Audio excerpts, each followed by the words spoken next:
So my Rad Power Bike needs new brake pads again. Now, there's the actual pads. Remove these two bolts. You notice that right down here there's two, they look like washers right there. And then there's two washers on top. Those are basically spacers. First thing you're gonna wanna do is you're gonna wanna loosen the cable that holds the brake. That takes the tension off. You see how there he goes, it slips all the way back. Now we wanna remove this bolt right there.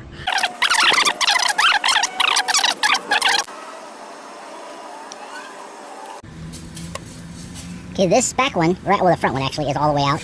We're about to change the brakes. There's the two brake pads right there. Now this is the upper part of the brakes. You can see those two orangey brown things are the actual brakes. This metal thing is the spring that keeps pulling it back away from the disc. And then this right here is simply a cotter pin that means the brakes are going to come straight out. Oh, there we go. It came out that easy. Now we're setting aside the cotter pin. I'm pushing it through. And notice it comes out the back side here. And I can just squish them together and pull it right out as one unit. Notice there.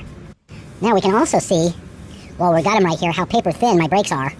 Here are the new brakes. You can see the pads are nice and thick. There's the hole where it goes in there. On the back side, so you can pivot that around, and you'll see on the back side there they are. I'm gonna make the cotter pin go the opposite direction on this side where it's easier to reach. Pivot it in there, kind of twist it in. You see it pop out right there? Right there, there's the cotter pin is in. Just a little push to bend it. That way the cotter pin won't come out now. And seeing if it'll fit. Okay, so it's fitting right over. I'm gonna pull it back off. I'm gonna make it upside down. I go to put this on. Gravity will hold it on. So I'm holding it in place.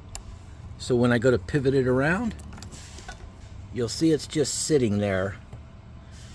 There's the spacers. The spacers are stuck on this one. But on this side, the spacers are just sitting there. Now can you see the gap there on the back side of that brake?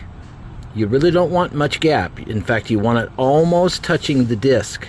And that's why we need to make this adjustment right here and bring it closer.